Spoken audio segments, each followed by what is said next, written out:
Hello बच्चों, चलिए प्रश्न को पढ़ते हैं। निम्न कथनों में से कौन सा सुपोषण के संदर्भ में सही है? पहला है, सुपोषण एक झील का प्राकृतिक काल प्रभावन है जो उसके जल में पोषक संपन्नता द्वारा होता है। दूसरा, मानव क्रियाकलापों से उसके से उत्पन्न प्रदूषक जैसे औद्योगिक और घरेलू बहिस्राव एक जल झील की काल प्रभावन प्रक्रिया को मूल रूप से बढ़ा देते हैं। इस घटना को संवर्ध या त्वरित सुपोषण कहते हैं। तीसरा है, सुपोषण के लिए उत्तरदायी पादप पोषक या पुष्टिकारक नाइट्रेट्स व फॉस्फेट्स होते हैं।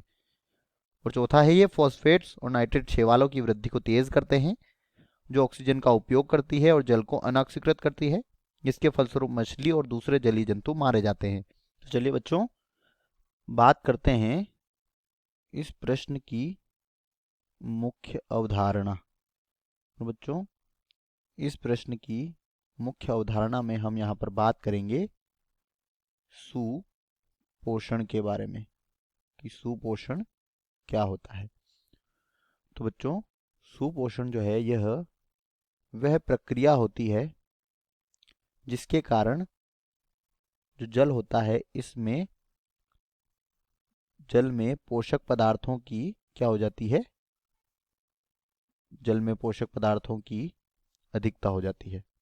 और पोषक पदार्थों की अधिकता के कारण जो जल में क्या होते हैं, जीव होते हैं, इनकी क्या हो जाती है, मृत्यु हो जाती है। और इसके फलस्वरूप, जीवों की मृत्यु के फलस्वरूप जल में जो जैविक विभिन्नता होती है यह भी कम हो जाती है। इसे ही क्या कहते हैं, सुपोषण या यूट्रोफिकेशन कहा जाता है। अब हम बात करते हैं यहाँ पर कथनों की। पहला है, सुपोषण एक झील का प्राकृतिक काल प्रभावन है जो उसके जल में पोषक संपन्नता द्वारा होता है। तो बच्चों, हम आपको बता चुके हैं कि सुपोषण किसके कारण होता है, जल में पोषक पदार्थों की अधिकता के कारण। तो पहला कथन तो यहाँ पर क्या है, सही है।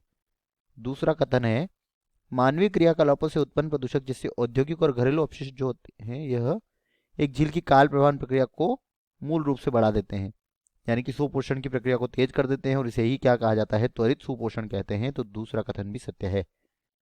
अब हम बात करते हैं तीसरे कथन की। सुपोषण के लिए उत्तरदायी पादप पोषक या पुष्टिकारक नाइट्रेट्स और फॉस्फेट्स होते हैं। तो बच्चों, सुपोषण जो होता है यह नाइट्रेट्स और फॉस्फेट्स के कारण ही होता है। तो यहाँ पर तीसरा कथन भी सत्य है। और फॉस्फेट्स और नाइट्रेट शैवालों की वृद्धि को तेज करते हैं। तो बच्चों, जब जल में पोषक पदार्थों की मात्रा बढ़ती है तो इसके कारण शैवालों की वृद्धि तेज होती है, जिसके कारण शैवाल ऑक्सीजन का उपयोग करते हैं और जल को अनऑक्सीकृत करते हैं, यानी कि ऑक्सीजन की कमी हो जाती है। और जिसके फलस्वरूप दूसरे जलीय जंतु जो होते हैं उनको ऑक्सीजन कमी कारण वह मर जाते हैं। तो कथन चौथा जो है यह भी सत्य है। तो यहाँ पर दिए गए चारों ही कथन सत्य है। तो विकल्पों में हमें यहाँ पर पहला विकल्प दिया गया है, क्या, ए दिया गया है पहला और दूसरा, बी है पहला, दूसरा और तीसरा, सी है तीसरा और चौथा, और डी है पहला, दूसरा, तीसरा और चौथा। तो बच्चों, यहाँ पर चारों ही कथन सत्य है। तो दिए गए प्रश्न का सही उत्तर होगा विकल्प डी। और यहाँ पर ए, बी और सी गलत हो जाएंगे।